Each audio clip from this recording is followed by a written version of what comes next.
Welcome to this episode of Chattin with Staxx. I'm your host, Bill Staxx, and today I got Alex. What's up, man? Not a lot. We're just in disaster recovery mode here. I apologize if I look like I just woke up. I did. I just took a power nap here for just a couple hours. We've been going nonstop. How did it all start? Like what? Because it started raining, the hurricane came. Was there any notice that any of this was going to happen?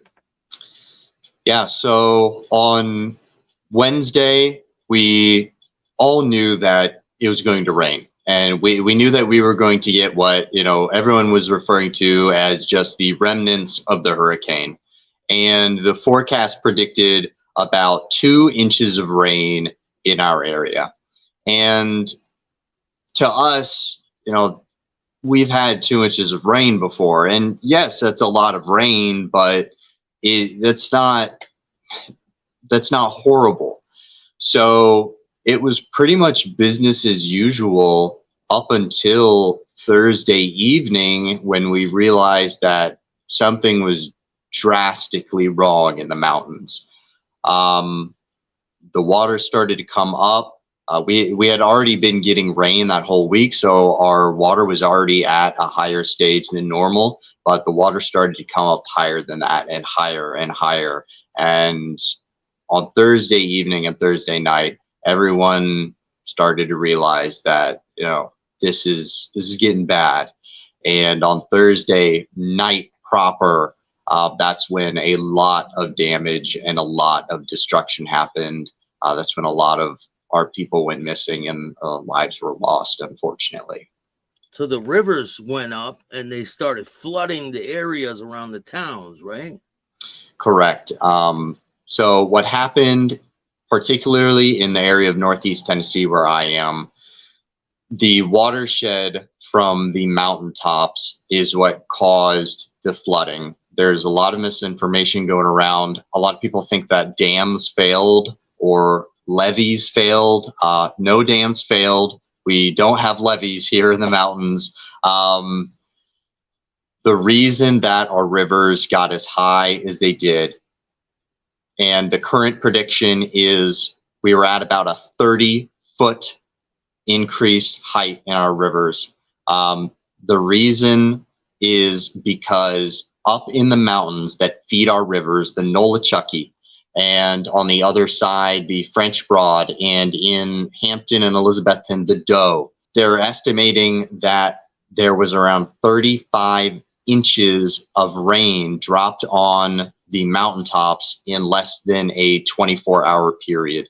So all of that water, and I forget the exact number, but it was in the trillions of gallons of water coming off the mountain, just wiped out a lot. So now there's people missing. And what did your experience, what was it like when you first came out there, and what were your plans and things? I first got out there Friday morning, and nobody really knew anything at that time about how bad it was and who got hit the worst. Really all we had was some limited news about some people said that they saw houses floating down the river, and we were starting to get some firsthand video footage out of Hampton and out of Unicoi. Of course, people had heard about the hospital at that point, the hospital evacuation. But nobody really had seen much because nobody had been able to have the chance to get out yet. Friday morning, the first place I went was Hampton. Well, as far as I could get into Hampton. And the flooding that I saw, it was hard to believe because it has truly never been like that around here before. And when I say that, a lot of people, I don't think they really understand what I mean when I say that. I don't mean that it hasn't been like this in 20 years or 50 years or 100 years. It has never been like this here. So, yeah, Friday morning was, it was, I don't even know. I truly can't even, think of a word to describe how I felt out there, but it's truly a once in a lifetime sight that you'll see. I also went to the Nolichucky River Friday afternoon as soon as I could get there.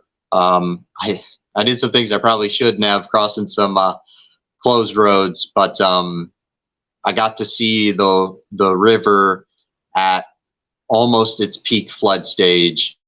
I think we lost him. You there? Yes, sir. Sorry, did my internet go out for a second? Yeah. So you said you saw the river at peak flood stage, right? Close to it, and the river was nearly, I mean, this is, just eyeballed it, but I would say 2.5 times as wide as it normally is. And You there? Yes, sir. Could you hear me all right? Yeah, I could hear you. Are we popping in and out a little bit? Yeah. Oh man. Yeah. The river was about 2.5 times as wide as it normally is and 30 feet higher. And, yeah, I'll never see that again in my lifetime. Hopefully, I pray to God I won't. Now, when you're going and doing, you do search and rescue, right? I have done a little bit of search and rescue on a team over the past couple days. I've mainly been out delivering supplies to people that don't have any way to get supplies yet. I'm very lucky to have the skills required to be able to cross and get up into areas where 4x4 can't get to, places that are only accessible by helicopter right now. They are actively looking for someone on the Nolichucky right here. Helicopter. We got the Black Hawk down at the river level. We've got a boat down there going upriver. Yeah, they're looking for somebody. God, this is just devastating. It's at the middle of the river. I see it keep popping up and not popping up. You see it right there? What the fuck is that? What? Right underneath that Black Hawk. See that? It's a rock. You sure? Yeah.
They probably think we're idiots. I'm very lucky to be able to have the skills to be able to get there by foot. So that has been a majority of what I've been doing over the past couple of days, is getting in and getting supplies to people, performing wellness checks. Anybody that tells me, hey, I need this person checked on, I've been going out and doing that, as well as distributing supplies, volunteering where needed. I've also been delivering supplies by car, just where people either don't have a car or they haven't been able to get to a donation center. I've been taking it right to them. Hey y'all, Alex from Appalachian Outpost. Hi. Crossed the blowout on Jonesboro Road that you guys saw yesterday back there. And I'm out here going house to house, seeing if anyone needs supplies. Just been up there and down here. But y'all need to see this. This is right on the bank of the Nolichucky River. I'm going to try to be as respectful as possible because the people from this house are up there right now. So there's a home here. There's a home here, as you can see, the chimney. And where I'm standing right now is Jonesboro Road. This is a highway underneath this mud. And this home is in the middle of the road.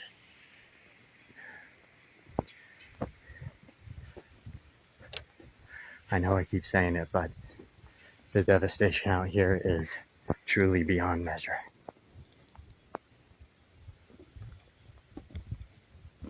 You can put a price on everything, but you can't put what it's worth.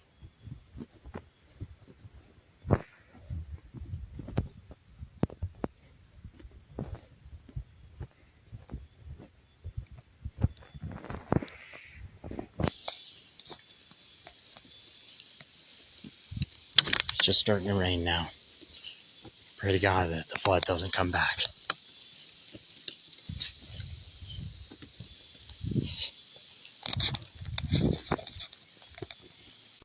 Have you seen the government doing any help in this situation? Yes, it's been, so it took them a little bit to spool up. Day one, when I was out in Unicoi County, I'm not so sure if it was government related, but we have search and rescue teams from everywhere here right now. And I'm talking, we have dozens and dozens of squads with their search and rescue ATVs and four-wheelers and swiftwater rescue. And at that time, they had all just heard that we were in dire straits and dropped everything and showed up. I'm not so sure if anyone called them particularly to come out here, but they just showed up and said, "Where can I be used?" When that happened, I don't think that our local governments really had the leadership ready to be able to delegate and use those resources properly as they came in. I did see quite a few instances of entire search and rescue squads just sitting around waiting for something to do. I mean, there's plenty to do around here right now, but unfortunately, they were just not able to come across the right person to tell them what's needed and where it's needed. Information and communication is very difficult to come by right now here. What I've been telling people that ask me things, I only know so much. I've been telling them nobody knows anything about anything, and that is the truth. But as the days have gone on, I'm not exactly sure what entity they are, but I have seen military trucks, I've seen Humvees, I've seen MRAPs, I've seen the modern equivalent of deuce and a halves, I don't know what those are called, rolling in and occupying some damaged areas around where bridges have collapsed, that sort of thing, as well as the Tennessee Emergency Response TEMA. They are here. I'm not exactly sure what they're doing. Like I said, I don't know a lot. I don't want to talk bad about any government agency just because, I'm not privy to the extent of what they're doing. But there is government assistance here. I will say that one of their biggest priorities right now, of course, is search and rescue by helicopter. That has been going nonstop since Thursday evening. Have you seen a lot of Black Hawks and things like that in the air? Yes, they've been airborne for close to a week now, and they are very, very heavily focused. Initially, they were on the Nolichucky area. Up until about Saturday, they were just patrolling up and down the river, 100 yards above the water, with another search and rescue boat below them coming up and down the river, just looking for anybody. And since then, I know there have been more Blackhawks and search and rescue efforts around the area that I'm at currently, up in the Elizabethton, Hampton area. And also just, like I said, there are areas that can only get supplied by helicopter right now. So I know they've been helping out with that as well. Did you find any deceased people when you were out there, or see any crazy things?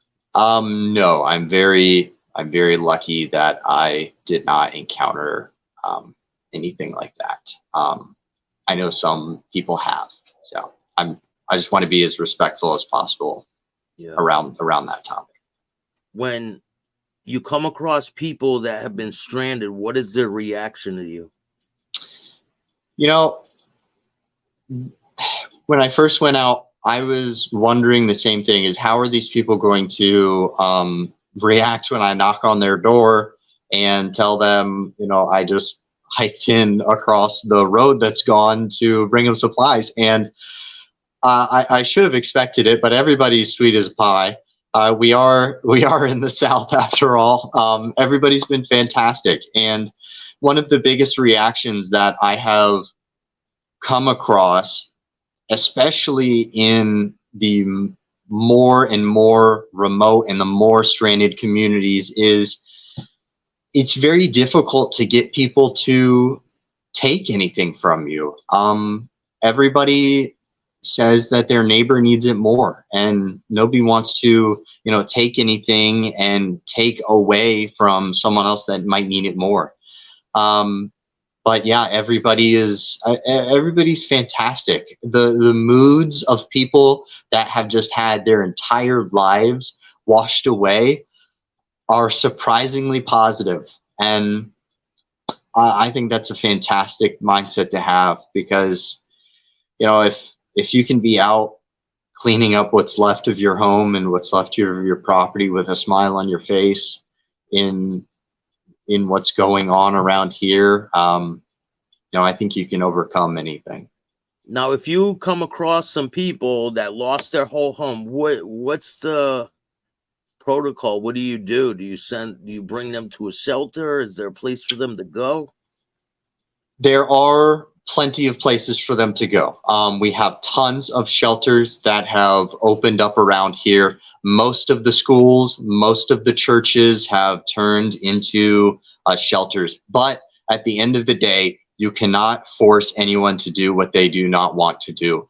So I cannot, and the fire department cannot, and nobody can force these people to leave their homes. If they want to stay in their flooded out and destroyed home, then that's their prerogative. They are fully allowed to do that. I, of course, have been urging everyone I can that if they are in a place where their home is no longer livable and they have the ability to safely evacuate and get to a shelter, then I highly, highly encourage that they do that.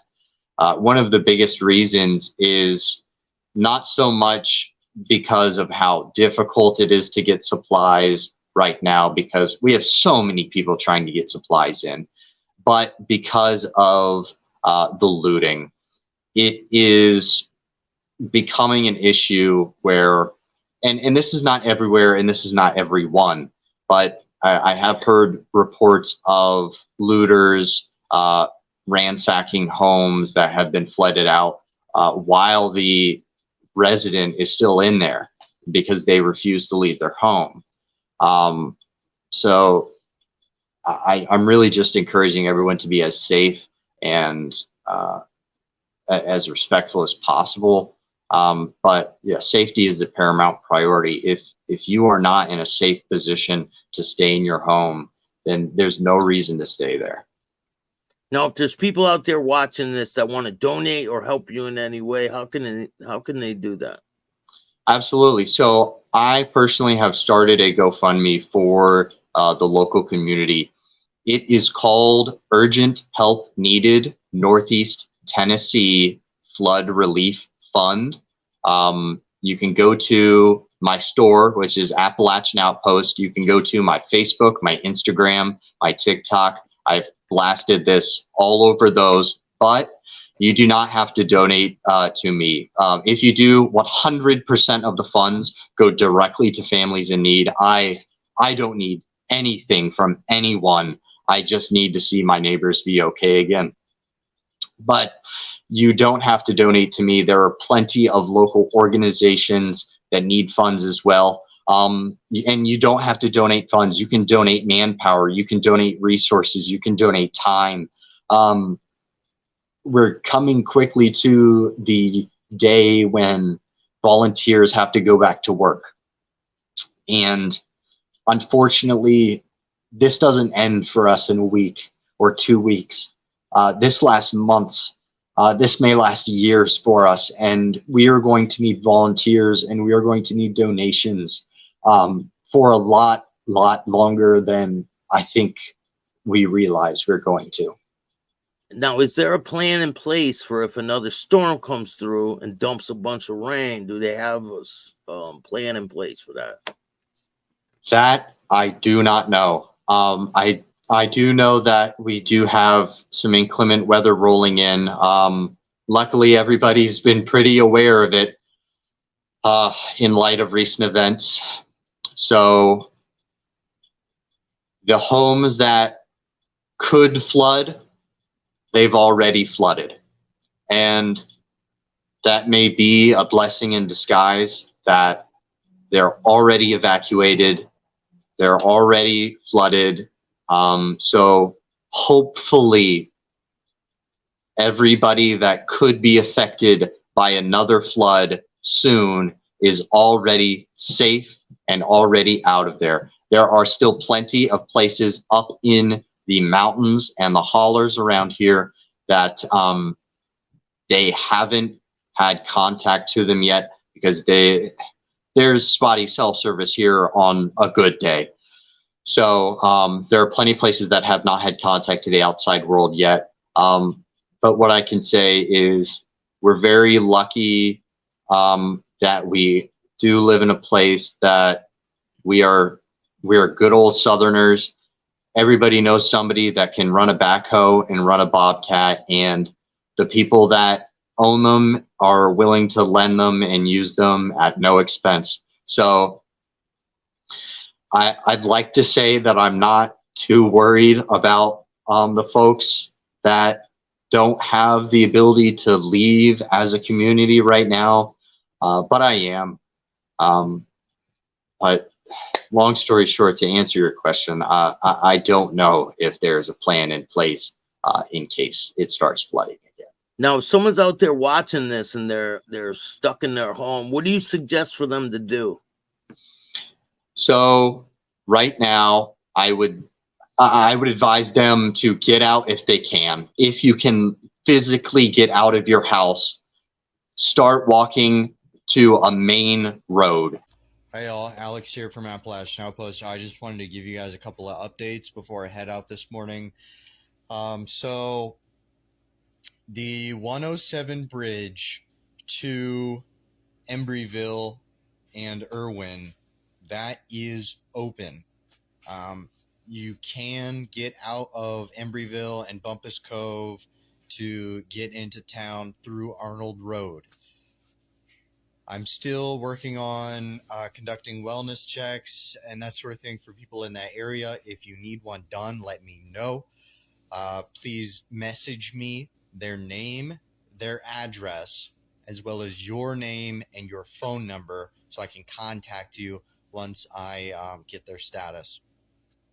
There have been people that have been able to get up into Little Germany, and it's not good up there right now, guys. The number one problem in the houses that are still there is the looting. And unfortunately, it's not people coming from out of town to loot. It's neighbors looting neighbors while they're still in their homes. So I don't know what we're going to do about that. But I will be going out on some search and rescue teams later on today, hopefully, It just started raining, so I don't know what we're gonna do. But to get over into the mountains where nobody's been able to get to yet, and see if we can help some people out there. Hopefully, find some people. But yeah, just keep us in your prayers. And oh, one thing that I've been getting a lot of messages about. If you contact our local governments here in Unicoi County, Carter County, Washington County, they will tell you that we do not need help. We absolutely do. Everybody's been getting extremely frustrated with the local governments here. Even our local volunteers, people that live here, showing up and saying, hey, use me. I am ready to volunteer. And they're saying, no, we've got it all under control. Everything's fine. It's upsetting a lot of people right now. What I can tell you is if you really want to make a difference and help in this area, contact a local church. They should be able to put you in touch with somebody, a local private group that is getting out and doing search and rescue, or a local private group that is going door to door delivering supplies. They should be able to get you in contact with those people. And I do have to say, I don't recommend that you come to this area right now unless you can contribute in a specific or significant way. We have nowhere for anyone to stay. Our roads are in an absolute disaster state. So unless you are willing to risk your life and risk being as stranded here as we are, please stay away. I've also been getting a lot of comments online, especially on the Appalachian Trail Facebook groups, people asking when they will be able to come hike on vacation here. Nobody cares about your vacation. Please stay away. I don't think people fully understand how catastrophic the damage is here. Imagine in your mind the worst damage you've ever seen and then multiply that by 100. You could truly never fathom it. So that's the end of my little rant. Please stay safe, guys. If you want to donate, I do have a GoFundMe started. I will include instructions on how to donate to it in the description of this video, but you do not have to donate to my GoFundMe for the local families. You can donate to any charity or organization that you feel fit. And that's pretty much it. I got to go here in a couple of minutes. Please stay safe, guys. Please. There are rescuers coming. Help is on the way. Everyone is trying to get to the smallest, most inaccessible road possible. And right now, people are finding that what I just recommended is exactly what people have done. We are, driving in 4 hours into places that are inaccessible, getting to houses and finding them empty because the residents, they just left because they realized that nobody was coming. But if you are in your home and you can't get out, your best bet would be to start rationing. If you still have running water and you are on the mountaintops, your water may be safe. I would recommend you fill up a bathtub, fill up a sink, fill up anything you can, just in case you lose water. If you are in any lower lying areas, we have water advisories all around. The amount of pollutants and contaminants that were in the floodwaters is astounding. We are on a boil water advisory in a lot of places. But I don't think that really covers all the bases. Boiling water, sure, that can get rid of live parasites and bacteria, but what that does not get rid of is the tens of thousands of gas and diesel and chemicals and nuclear waste and sewage that was dumped in our waters. If you are able to get a water filter, I would recommend what is called a nanolum filter media filter. This would be able to remove chemicals as well as sediment, as well as all organisms down to the virus size.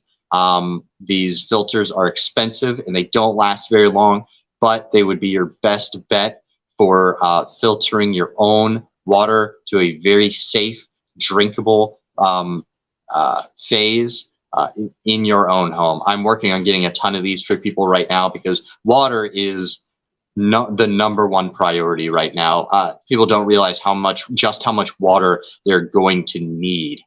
But yeah, other than that, if you are trapped in your house or trapped in your neighborhood, put out an SOS signal. Anywhere that does not have tree cover, lay out logs in an SOS formation. Start a fire, a controlled fire that is smoky and thick that people can see from the air. Just do anything you can to try to let people know where you are. So do you want to tell the people where they can donate again? Yeah, absolutely. That GoFundMe that will go to the local families is called Urgent Help Needed Northeast Tennessee Flood Relief Fund. It is on the Appalachian Outpost Facebook, Instagram, as well as TikTok page. Appalachian Outpost is here in Elizabethton. You can find us on Google. You can go right to our website. I'm going to edit the website to have the donation link right up there, as well as find a local organization, find a local church, donate to them directly. But I know a lot of people are also setting up where a portion of all proceeds are going to donations. I myself, I'm a local business owner. I own an outdoor supply store here. I will be donating a percentage of all sales for the foreseeable future directly to families in need. All sales of Appalachian Outpost will have a portion donated to charity. So just, it doesn't have to be to one person or one organization. Just, make it count. And I really just want to thank people that have already donated their time, their money, their energy. I really want to thank y'all for being so generous. It means a lot to the people here. Your charity and your graciousness does not go unappreciated. It means a lot. I don't want to take up too much of your battery. I know you got a lot of things to do, and I appreciate you taking the time. Yeah, man, no problem at all. I appreciate the platform. People need to know what's going on here. So I really appreciate it. Definitely. We'll do an update in the future and we'll see what things you have to tell me. Yeah, absolutely, man. Cool. Thank you. All right. If you like this show, hit the like button, subscribe, hit the notification bell so you could get my videos every time they drop. The link will be in the description of this video. If you don't like the show, too bad. Start your own podcast. Peace. Thanks, man.